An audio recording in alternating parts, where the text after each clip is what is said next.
养生侃侃而谈，健康如约而至。我是你们的好朋友木子。日常生活中，很多朋友会有身体发凉的情况。其实，身体不同地方发凉，暗示不同的疾病。那下面我们就来看一看你是哪种吧。第一个地方，肚脐下面发凉，对女性来说，经常会出现这种情况。其实这可能是宫寒导致的，宫寒对女性健康是有很大影响的，所以要及时的调理。建议大家平时呢要多注意保暖，少吃寒凉的食物。没事可以喝点玫瑰花水，玫瑰花有调经止痛、活血化瘀的功效，对改善宫寒有帮助。第二个地方，手脚发凉，手脚冰凉也是常见的现象。如果出现这种情况，就可能是气血虚或阳气不足，这时也要多注意调理，养成良好的生活和饮食习惯。第三个地方，大腿发凉，在中医上讲，如果大腿发凉，就要注意肾虚或者是脾胃虚了。这两种病症都会给身体带来危害，所以也要及时进行调理。如果你这几个地方发凉，最好别忽视，要多注意保养，这样身体才能够更健康。赶紧对照自查一下。都知道，女性到了一定年龄之后会进入更年期，那么男性也是有更年期的。那男人什么时候会进入更年期呢？若出现这三个改变，就要小心了。身体形态改变，女性到了更年期后，身体可能会出现发福的情况，而男人也是。如果出现肌肉松弛、身体发胖的现象，就可能要进入更年期了。这时一定要好好控制好自己的体重，以免各种疾病找上门。情绪上发生改变，当男性进入更年期，情绪上也会发生改变，变得情绪低落、暴躁易怒、缺乏自信等。出现这些情况，一定要注意调理，多找人倾诉，学会释放压力，不然对健康不利。睡眠质量改变，大家都知道，女性到了更年期会出现失眠、睡眠质量下降的情况。其实男性朋友也会出现这种现象。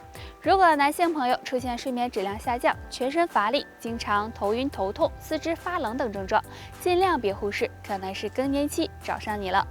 不管男女，更年期都会给身心带来很大影响，所以男性朋友在进入更年期时，一定要好好的调整，保持好心态，多注意饮食和运动，不要给自己太大的压力，这样对身体健康有帮助。洗澡是生活中很常见的一件事，别看洗澡是小事，男性朋友如果在洗澡的时候能够对身上一些部位多洗洗，那么肾脏也会感激你。洗澡时多洗脚，男性朋友在洗澡的时候可以多搓一搓脚踝和脚掌，因为脚上有很多的经络和穴位，经常对脚进行刺激，能够起到很好的养肾补肾的作用。除了洗澡，在泡脚的时候也可以多搓一搓双脚。洗澡时多洗耳朵，耳朵往往很容易被忽略，但是耳朵和肾脏健康有很大关系。男性朋友在洗澡时多搓一搓、按一按耳朵，可以促进血液循环，对肾脏健康有帮助。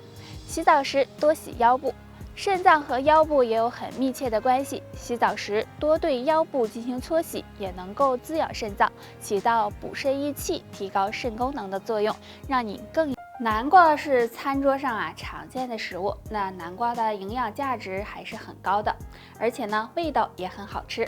但是对于血糖高的人来说，不知道吃南瓜到底是升血糖还是降血糖。那下面我们一起来了解一下。南瓜中含有很多营养物质，比如膳食纤维、果胶以及南瓜的多糖。这些物质呢能够减慢胃里食物的排空速度，增加饱腹感，对控制餐后血糖有帮助。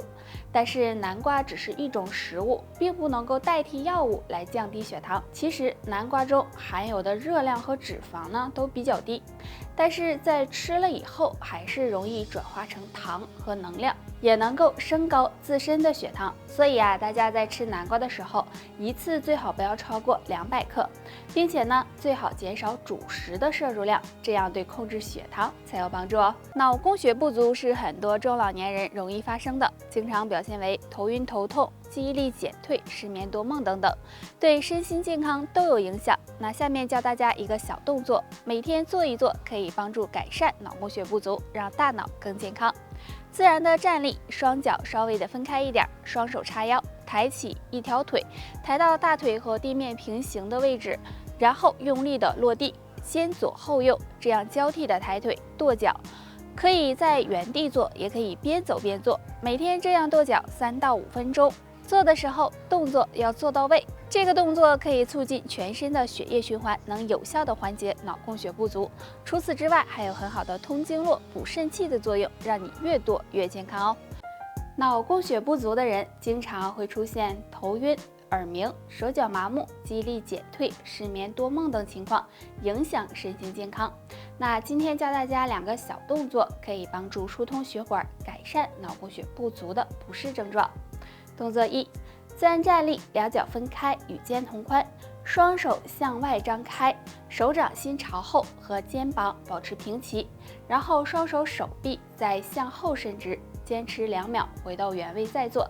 那坚持做30次，注意做的时候要平行向后推进。动作2也是自然站立，双手在胸前，像我这样食指相互扣住，然后一起向头后方用力作用，这样一前一后为一组，也是反复的做30次。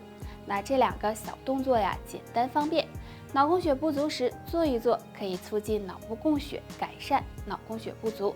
做完头颈都感觉到很轻松。很多人上了年纪后呢，会感觉自己脑子不好使了，记性也变差了，还经常头晕头痛。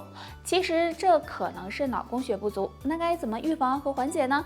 今天木子就教大家一个小动作，很简单，每天坚持做一做，对预防脑供血不足有帮助哦。伸出我们的双手，五指张开弯曲，然后用指腹从我们的前额开始，慢慢的按摩到头顶，再到脑后，这样反复的按摩，每次按摩5到10分钟。这样按摩头部可以改善大脑血液循环，减少脑部缺血，对改善脑供血不足有很好的效果。而且对脑供血不足引起的头晕失眠记忆力减退都有帮助。在生活工作之余，很多人会出现头晕乏力的情况，其实这可能是脑供血不足引起的，大家不要忽视了。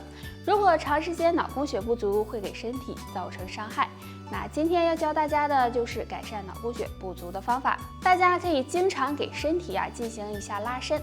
首先自然站立，两脚分开一定距离，双手食指交叉向前伸直，然后上半身向前弯曲，双手同时向下伸直拉伸，注意双腿不要弯曲，要绷直，头也往下低，眼睛看向双腿，这样坚持10秒，慢慢起身站立，然后再做，这样反复的做3到5分钟就行。那这样拉伸身体可以促进身体的血液循环，对改善脑供血不足有帮助。同时呢，还能够预防关节和肌肉僵硬，对身体大有裨益哦。得了，就叭叭到这儿吧。大家还有什么问题可以给我留言，下期见吧，拜拜。